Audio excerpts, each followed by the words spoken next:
Actualité nationale. À Paris, la Côte d'Ivoire déroule 14 ans de transformation et d'ambition. À l'initiative de l'ambassade de Côte d'Ivoire en France, avec la participation du consulat général de Côte d'Ivoire à Paris, un panel d'exception s'est tenu dans la capitale française sur le thème « La Côte d'Ivoire de 2011 à 2025, 14 années de gouvernance du président Alassane Ouattara, bilan et perspectives ». Ce rendez-vous a rassemblé intellectuels, diplomates, membres de la diaspora et décideurs politiques autour d'un objectif dressé un panorama des avancées majeures et des défis à relever. L'ambassadeur Maurice Kwaku Bandama, en note, a ouvert la session par un mot de bienvenue empreint d'enthousiasme. Il a salué la trajectoire impressionnante du pays depuis 2011, insistant sur l'importance de la continuité dans les efforts de développement, de paix et de stabilité. Le panel a ensuite donné la parole à 4 ministres, chacun abordant une facette essentielle de cette gouvernance. Moussa Sanogo, ministre du patrimoine, du portefeuille de l'État et des entreprises publiques, a dressé un tableau détaillé du cadre économique, un budget national multiplié par 5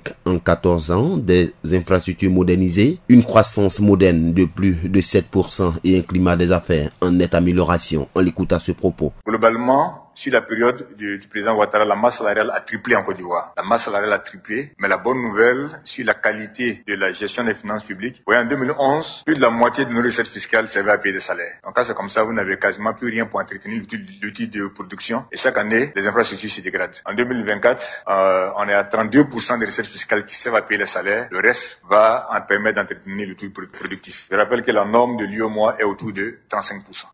Alors poursuivons. Quand on regarde le taux d'endettement, alors, ça fait déployer de gros choses en Côte d'Ivoire. Nous avons un taux d'endettement qui est aujourd'hui de 58%. La norme de l'UEMOA est de 70%. À titre comparatif, en France, le taux d'endettement est de 110%. Voilà. Pourtant, en Côte d'Ivoire, personne ne se plaint de la qualité de la gestion de la dette, on va dire, française. Ibrahim Khalil Konaté, ministre de la Transition numérique, a quant à lui souligné le rôle moteur de la digitalisation dans la transformation de l'administration et l'inclusion des populations. Il a mis en lumière les plateformes numériques mises en place pour faciliter l'accès aux services publics et encourager l'innovation locale. Sur le terrain social, Miss Belmond Dogo, ministre des Affaires sociales et de la solidarité, a insisté sur l'importance des politiques inclusives. Elle a défendu une vision de la solidarité nationale fondée sur la cohésion, l'équité et l'adaptation à un contexte africain en pleine mutation. C'est sous le leadership du président Alassane Ouattara que nous avons les filets sociaux. La politique de solidarité du président Alassane Ouattara ne fait pas de tri. Nous intervenons partout, que ce soit au nord, au sud. Il s'agit de la solidarité de la politique sociale du gouvernement. Il ne s'agit pas du RADP. Les filets sociaux ne demandent pas l'appartenance politique ou l'ethnie du ménage vulnérable avant de l'inscrire. Il faut juste être ivoirien pour bénéficier de cette solidarité. Moi, je veux que la solidarité continue. Nous sommes à 457 000 ménages bénéficiaires des filets sociaux. Nous voulons atteindre les 500 000 et pourquoi pas les 1 million d'ici 2030. Et pour ça, la personne qui peut le faire pour le moment s'appelle Alassane Ouattara.